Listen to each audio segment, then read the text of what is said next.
5 மினிட்ஸில் செய்கிற மாதிரி ஒரு ஒன் பாட் ரைஸ் தாங்க செய்ய போகிறோம். சூப்பராக ஹெல்த்தியாகவும் டேஸ்ட்டாகவும் முருங்கைக்கீரை வச்சு நம்ம இப்போ செய்ய போகிறோம். அதுக்கு நீங்கள் 3/4 கப் அரிசி, 1/4 கப் துவரம்பருப்பு, 1/4 கப் பைத்தம்பருப்பு மூணுத்தையும் கலந்து கழுவி ஒரு 1/2 hour ஊற வச்சுடுங்க. அப்படியே ஒரு முருங்கைக்கீரை ஒரு கைப்பிடி அளவு எடுத்து அலசி வச்சுக்கோங்க. அப்படியே ஒரு வெங்காயம், தக்காளி, 5 பூண்டு கட் பண்ணி வச்சுக்கிட்டு குக்கர் எடுத்து அதில் ஊற வச்ச அரிசி பருப்பு சேர்த்துட்டு முருங்கைக்கீரையை வெங்காயம், தக்காளி, பூண்டு கட் பண்ணல அதுவும் சேர்த்துட்டு அதில் மஞ்சத்தூள்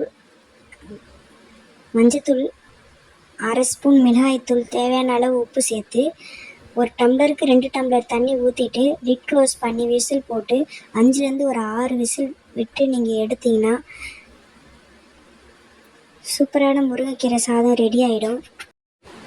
இதுக்கு நீங்கள் தாளிப்பும் கொடுக்கலாம். எண்ணெய் ஊற்றி கடுகு போட்டு காஞ்ச மிளகாய் போட்டு பெரியவங்க சாப்பிட்றதா இருந்தால் இது மாதிரியும் கொடுக்கலாம். அதோட உருளைக்கிழங்கு வறுவல் வச்சு சாப்பிட்டா செம்மையாக இருக்கும். இதில் முருங்கைக்கீரை, பைத்தம்பருப்பு எல்லாம் போட்டிருக்கிறதுனால குழந்தைங்களுக்கு சத்தாகவும் இருக்கும். காலையில் மதியான டிஃபனுக்குமே இதை சாப்பிட்லாங்க. கண்டிப்பாக ட்ரை பண்ணி பாருங்கள். இது மாதிரி நிறைய வீடியோ இந்த சேனலில் வரும். ப்ளீஸ் சப்ஸ்கிரைப் பண்ணி, லைக் பண்ணி, ஷேர் பண்ணி